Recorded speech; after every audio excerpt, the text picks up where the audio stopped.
Buenas noches, Dios los bendiga.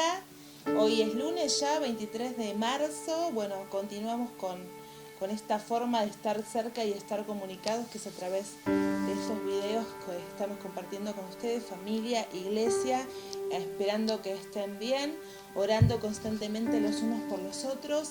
Estábamos meditando en esta tarde respecto a una palabra que aparece una sola vez, la menciona en la Biblia, en Primera de Corintios 16:22, que es la palabra griega maranata, que viene de una palabra hebrea y que significa Cristo viene, ven Señor Jesús. Y recordando, leyendo los libros de historia de la iglesia y de la información que nos dejan los teólogos en los primeros años de la iglesia, en ese caminar de la iglesia perseguida, constantemente cuando ellos se cruzaban por el camino se podían encontrar, su saludo no era paz del Señor, Dios te bendiga, sino que su saludo era Maranata, Cristo viene, en un deseo de su corazón en medio de la dificultad, en medio de la angustia, en medio de la persecución. Esa era una palabra de esperanza. El Cristo viene, esto va a concluir, Cristo viene, esa persecución, esa dificultad, ese ser despojado de sus bienes, esos ser desterrados, llevados a los circos romanos, llevados allí a donde estaban los gladiadores, a todo lugar para ser torturados, y la esperanza de nuestros primeros hermanos, esa palabra manifestada a través de su boca era Maranata, Cristo viene, el Señor está cerca. El Señor está cerca, Cristo viene por nosotros, alegrate, gozate.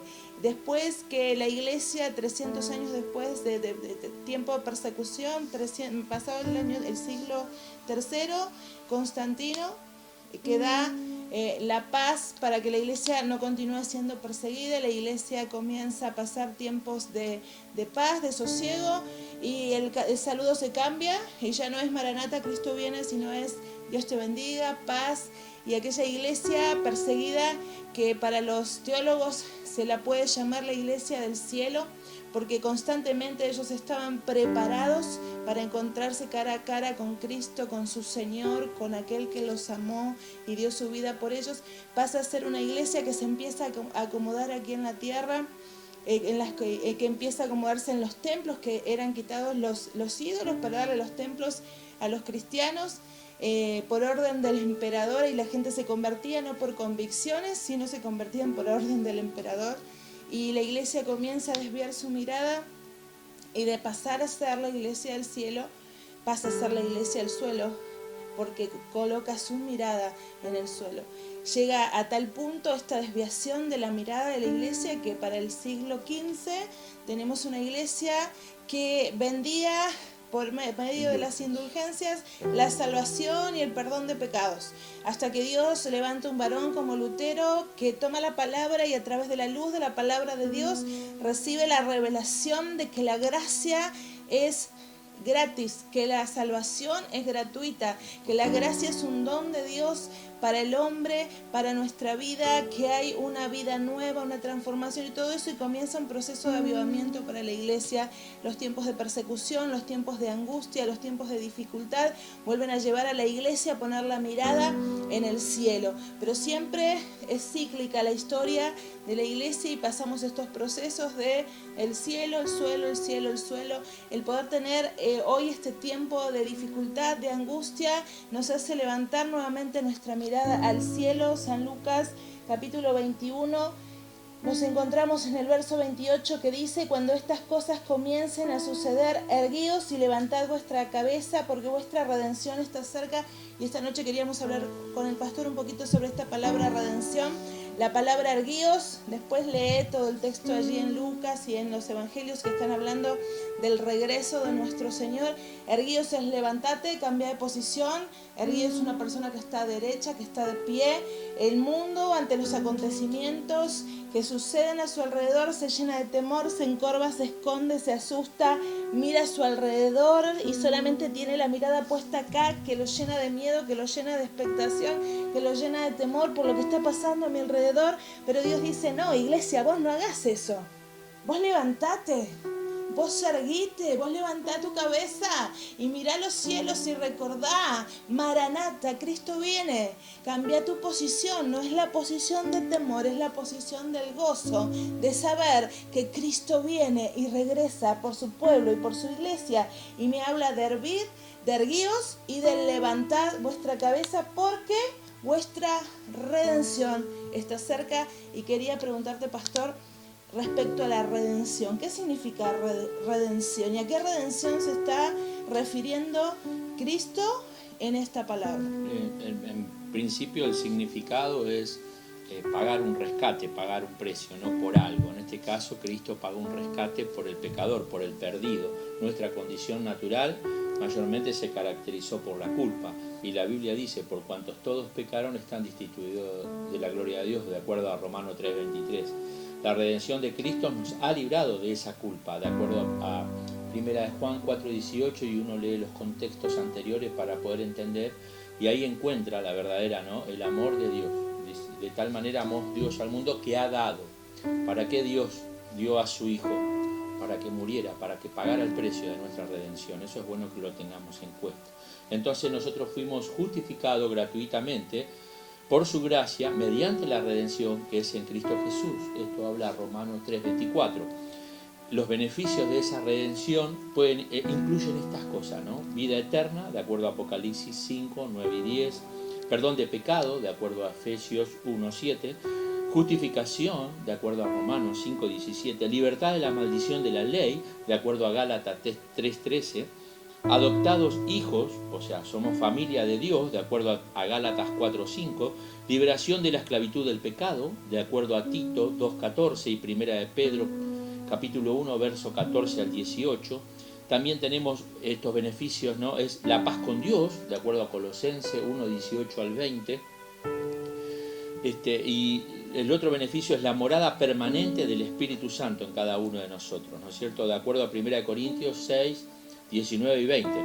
Y otro beneficio es redención del cuerpo, de acuerdo a Romanos 8:23. Ser redimido es ser perdonado, es ser santificado, es ser justificado, es ser bendecido, liberado y adoptado, hijos de Dios, y reconciliados con ese Señor, de acuerdo a Salmo 130, versos 7 y 8, Lucas 2:38 y Hechos 2:28. Perdón, 20:28. La redención a la que se estaba refiriendo Jesús en este texto tiene que ver con la redención del cuerpo, entonces.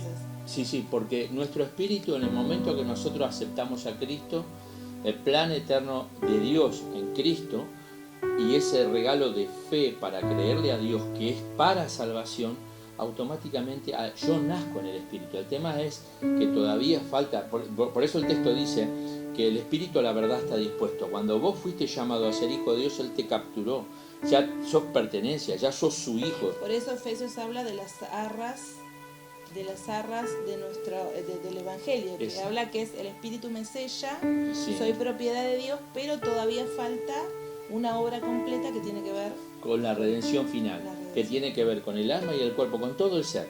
Por eso dice 1 Tesalonicenses 5:23, y todo vuestro ser, espíritu, alma y cuerpo, sea guardado irreprensible hasta la venida de nuestro Señor Jesucristo, porque abarca todo ese ser que le pertenece, ¿no? O sea, que fue perdido en el huerto del Edén por el pecado original, pero que por el sacrificio de Cristo y a través de la fe de haber creído nosotros en ese sacrificio, volvemos a ese estado, no en el cuerpo presente, porque este cuerpo algún día se va a ir de acá, pero algún día Dios transformará este cuerpo mortal en algo inmortal para completar esa redención que un día comenzó en cada uno de nosotros.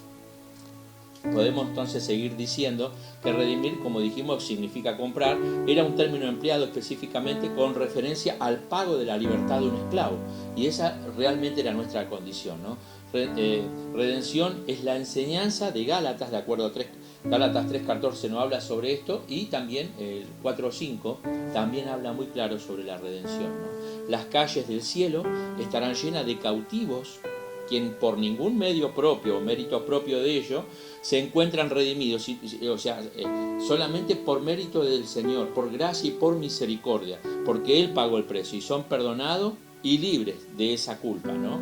Los esclavos del pecado son ahora convertidos en santos y cantan un cántico nuevo, de acuerdo a Apocalipsis capítulo 5, verso 9.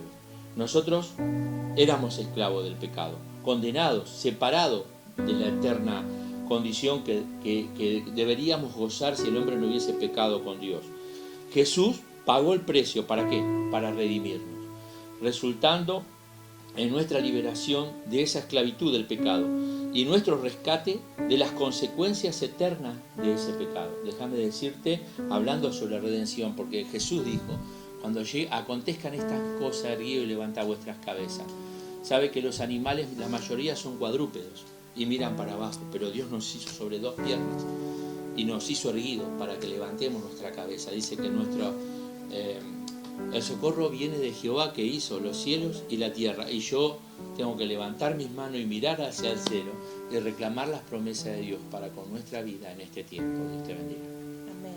Así que, iglesia amada, recordá, levántate, no estés en esta posición de temor, en esta posición de miedo, viendo solamente lo que acontece a tu alrededor, expectante y temerosa, sino que levántate y exclamá como aquellos primeros cristianos de esa iglesia perseguida, clamá Maranata, Cristo viene, Maranata, alegra tu corazón con esa esperanza, alegra tu corazón porque esa redención completa que comenzó un día con la redención de nuestro ser que estaba muerto en delitos y pecados, y Cristo a través de su sacrificio me compró, pagó un precio, me rescató de esa posición, ya no soy esclavo del pecado, ahora por amor le sirvo al Señor y su vida se manifiesta.